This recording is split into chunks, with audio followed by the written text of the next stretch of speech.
জায়গায় থাকলে পুলিশকে বলতাম যে যদি পাই তাদের সাসপেন্ড, আমি ওটা বলতে পারতেছি না। ওই যে পুলিশের কোথায় আছেন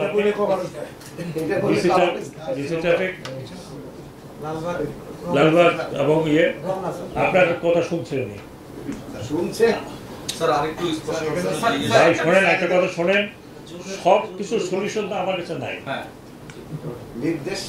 নির্দেশ তো দেওয়া হয়ে গেছে, আর কি নির্দেশ দেবো?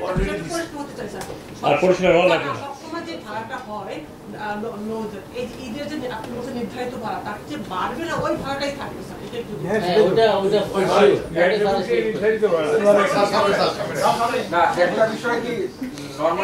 আপনারা শোনেন, এতক্ষণ আমি এই কথাটা বলছি ভাই, রোজার দিন, হ্যাঁ আপনারাও রোজা রাখছেন, হ্যাঁ আপনাদেরও গলা শুকিয়ে গেছে, আমার গলা টোটালি শুকিয়ে গেছে। তো এটা সম্পূর্ণ বলা হয়েছে, যেই ভাড়া নির্ধারিত আছে ওনারা বলেছেন যে এখন যেহেতু যাত্রী সংকট, সেজন্য যে যেমনি পারে অল্প পয়সায় নিয়ে যায়, যে জন্য উনি আমার কাছ থেকে 3000 নিচ্ছেন, নাহলে 5000 টাকা ছিল। জিজ্ঞেস করেন, তাই না? 5000 টাকা ছিল, হয়তো দেখছেন গরিব মানুষ।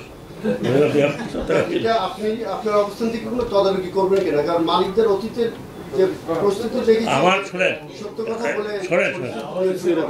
এইখানে তিনজন অত্যন্ত গুরুত্বপূর্ণ মানুষ এখানে বসা আছে। BIWTC Director Shipping. Director Shipping is the only one in Bangladesh authorized to give clearance and permit and inspection. তো কাজেই তিনজন লোক এখানে বসা আছে, একদম যারা গুরুত্বপূর্ণ। তারপরে চতুর্থ উনি আছেন, আপনারা আছেন।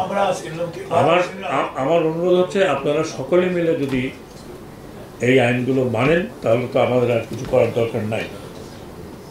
বাকিটা এখন এটা একটু মনে রাখতে হবে যে জনগণের দুর্দশা যেন না হয়। আমি নিজে বলেছি যে আমি এইখানে আটকায় ছিলাম 1.5 ঘন্টা, পুলিশ দিয়ে কোনো রকম ক্লিয়ার করে আমি লঞ্চে উঠছি, আধা ঘন্টা লঞ্চ দাঁড়াচ্ছিল।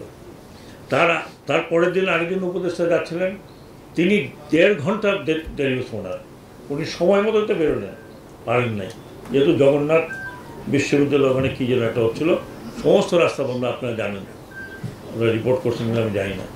লঞ্চের লোকজন বসে থাকে, এত কেউ দেরি করে যেতে চায় না। কিন্তু রোজার সময় আমার নিজের অভিজ্ঞতা যে বাসার থেকে 1টার সময় বাইরেও সময় মতো পৌঁছে যায় না, এইরকম সমস্যা। আশা করি এবার অনেক কিছু বলেছি এবং আমি আপনাদেরকে অ্যাসুরেন্স দিতে পারি, আই উইল মাইসেলফ গো।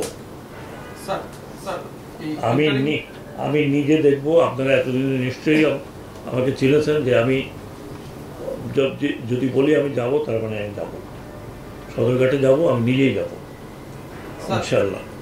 দোয়া করেন যে হাঁটাচলা করতে পারি। স্যার, ইন্টারিম গভর্নমেন্ট আসার পর এটা প্রথম যে কথাগুলো আসছে